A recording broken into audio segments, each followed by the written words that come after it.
Praise the lord, hallelujah. ಸ್ತೋತ್ರ ಸ್ತೋತ್ರ ಸ್ತೋತ್ರ. ಕರ್ತನ ಅಧಿಪವಿತ್ರವಾದ ನಾಮಕ್ಕೆ ಮಹಿಮೆ ಉಂಟಾಗಲಿ. 2025 ಇಸುವೆ ಜೂಲೈ ತಿಂಗಳು 5ನೇ ತಾರೀಕು ಶನಿವಾರ ಬೆಳಗ್ಗೆ ಕರ್ತನ ಪವಿತ್ರವಾದ ಪಾದ ಸಮ್ಮುಖದಲ್ಲಿ ನಾವೆಲ್ಲರೂ ಕೂಡಿ ಬಂದು ಕರ್ತನೆ ಸ್ತುತಿಸಿ ಕೊಂಡಾಡುವುದಕ್ಕಾಗಿ ದೇವರು ಕೊಟ್ಟ ಈ ಒಳ್ಳೆಯ ಅವಕಾಶಕ್ಕಾಗಿ ಸ್ತೋತ್ರ. ಹೋದ ರಾತ್ರಿಯಲ್ಲಿಯೂ ಹಗಲಲ್ಲಿಯೂ ಕರ್ತರು ನಮ್ಮನ್ನು ಕಾಯ್ದು ಕಾಪಾಡಿದೆ. ಆತನ ದಯೆ, ಕನ್ಯಗರ ಪ್ರೀತಿ, ಆಮೇನ್ ಎಲ್ಲ ನೆನೆಸಿ, ಆತನು ಮಾಡಿರುವ ಅದ್ಭುತಗಳೆಲ್ಲ ನೆನೆಸಿ ಆತನನ್ನು ನಾವು ಕೊಂಡಾಡಿ ಸ್ತುತಿಸೋಣ. ಆಮೇನ್. ಈ ದಿನವೆಲ್ಲ ಬಲಂಕರವನ್ನು ಹಿಡಿದು ನಮ್ಮನ್ನು ಜಯಕರವಾಗಿ ನಡೆಸುವ ದೇವರಿಗೆ ಕೃತಜ್ಞತಾ ಸ್ತುತಿ ಮಾಡುವ. ಆಮೇನ್. ಆತನು ಒಳ್ಳೆಯವನು, ಆತನ ಕೃಪೆಯು ಶಾಶ್ವತವಾದದು. ತನುಮಾನದಿಂದ ಆಮೇನ್ ತುಂಬಿದ ಹೃದಯದಿಂದ ಆತನೇ ನಾವು ಸ್ತುತಿಸುವಾಗ ಆತನ ಪ್ರಸನ್ನತೆ ಇಳಿದು ನಮ್ಮನ್ನು ಆವರಿಸಿ ಬಲಪಡಿಸಿ ಬಿಡುಗಡೆ ಕೊಟ್ಟು ಸಮಾಧಾನವು ಸಂತೋಷವು ಕೊಟ್ಟು ಆತನ ನಡೆಸುತ್ತಾರೆ. ಆತನೇ ನಾವು ಕೊಂಡಾಡುವ. ಆಮೇನ್. ಹೌದು. 140ನೇ ಕೀರ್ತನದಲ್ಲಿ ಈ ಪ್ರಕಾರ ಬರೆದಿದ್ದಾರೆ. ಆಮೇನ್ ಆಮೇನ್. ಬಲಾತ್ಕಾರಿಗಳಿಗೆ ತಪ್ಪಿಸಿ ಕಾಪಾಡು, ನಿಶ್ಚಯವಾಗಿ ನೀತಿವಂತರು ನಿಮ್ಮ ಹೆಸರನ್ನು ಕೊಂಡಾಡುವವರು, ಯಥಾರ್ಥರು ನಿಮ್ಮ ಸನ್ನಿಧಿಯಲ್ಲಿ ಬರುವರು.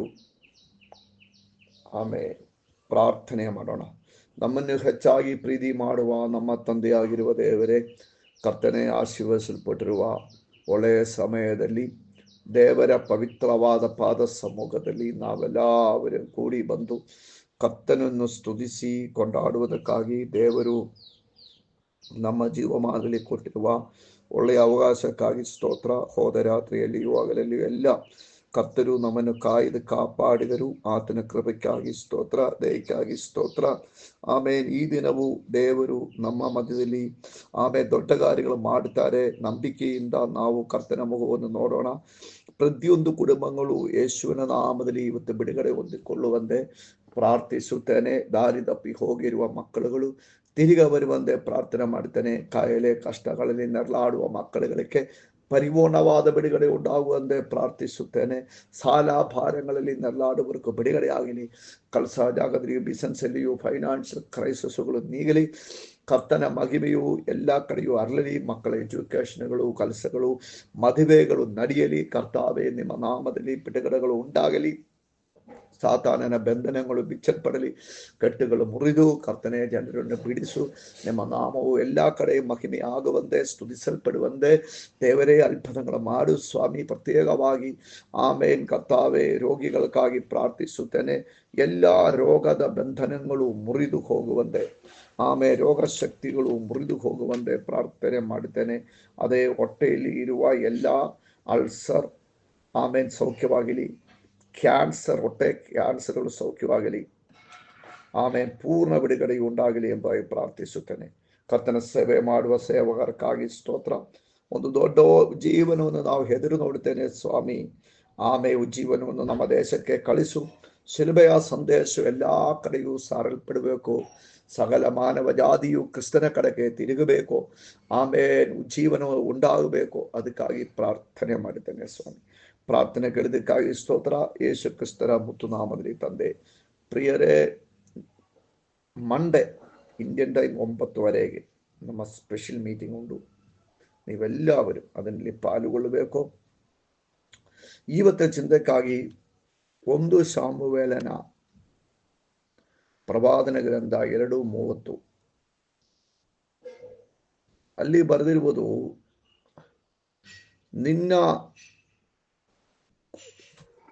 ನನ್ನನ್ನು ಸನ್ಮಾನಿಸುವನು, ನನ್ನನ್ನು ತಿರಸ್ಕಾರ ಮಾಡುವವರು ತಿರಸ್ಕರಿಸಲ್ಪಡುವರು, ತಿರಸ್ಕಾರ ಹೊಂದುವವರು. ಪ್ರಿಯರೇ, ಇಲ್ಲಿ ದೇವರ ವಾಕ್ಯದಲ್ಲಿ ಬರೆದಿದ್ದಾರೆ, ನನ್ನನ್ನು ಸನ್ಮಾನಿಸುವವರನ್ನು ಸನ್ಮಾನಿಸುವ ದೇವರಾಗಿದೆ ನಾನು ಎಂಬುದಾಗಿ ಕರ್ತನು ತನ್ನ ಜನರ ಹತ್ರ ಹೇಳುತ್ತಾ ಇದ್ದಾರೆ. ಪ್ರಿಯರೇ, ನಾವು ದೇವರನ್ನು ಸನ್ಮಾನಿಸುವುದಕ್ಕಾಗಿ ಕಲಿಬೇಕು. ಅದು ಹೇಗೆ ಸಾಧ್ಯ? ದೇವರು ಯಾರು ಎಂಬುದಾಗಿ ಮೊದಲನೇದಾಗಿ ನಾವು ತಿಳಿದುಕೊಳ್ಳಬೇಕು. ದೇವರು ಸರ್ವಲೋಕ ಸೃಷ್ಟಿಕರ್ತರು, ಆಮೇನ್ ಸರ್ವಶಕ್ತರು, ಆಮೇಲೆ ಸರ್ವಜ್ಞಾನಿಯು, ಆಮೇಲೆ ಎಲ್ಲ ಗಣ ಮಾನ ಮಹಿಮೆಯು ಹೊಂದಿಕೊಳ್ತಕ್ಕಂಥ ಯೋಗ್ಯನು ಆಗಿದ್ದಾನೆ.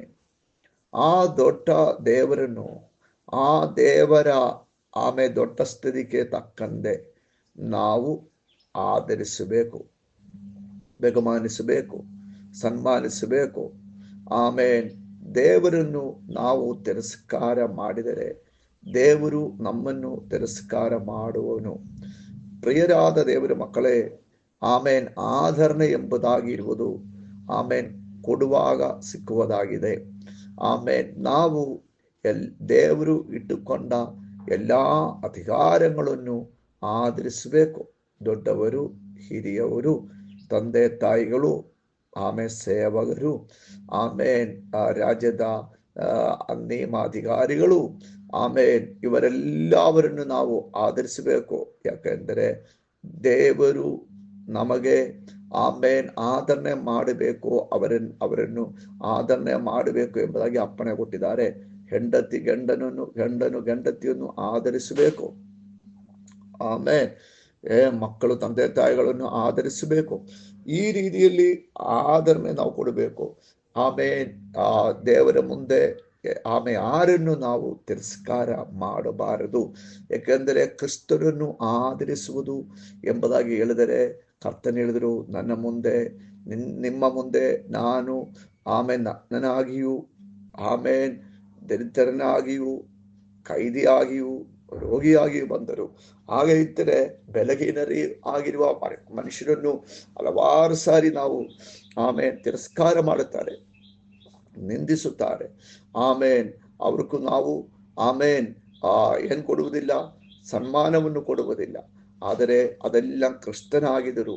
ಅವರೇ ನಾವು ಆಧರಿಸಿದಾಗ, ಸನ್ಮಾನಿಸಿದಾಗ, ಕ್ರಿಸ್ತನನ್ನು ಆಧರಿಸಿದ ಹಾಗೇನೆ, ಕ್ರಿಸ್ತನನ್ನು ಸನ್ಮಾನಿಸಿದ ಹಾಗೇನೆ ದೇವರ ಲೆಕ್ಕಕ್ಕೂ ಬರುವುದು. ಆದ್ದರಿಂದ ಪ್ರಿಯರಾದ ದೇವರ ಮಕ್ಕಳೇ, ಈ ದಿನಗಳಲ್ಲಿ ನಾವು ದೇವರನ್ನು ಯಾವ ರೀತಿಯಲ್ಲೆಲ್ಲ ಆಧರಿಸಬೇಕು ಎಂಬುದಾಗಿ ಅರಿಯಬೇಕು. ಏಲಿಯನ ಮಕ್ಕಳು ದೇವರ ಯಜ್ಞವನ್ನು ತಿರಸ್ಕಾರ ಮಾಡಿದ ಮೂಲಕವಾಗಿ ದೊಡ್ಡ ನ್ಯಾಯ ತೀರ್ಪಕ್ಕೆ ಆ ಕುಟುಂಬವು ಗುರಿಯಾಯಿತು.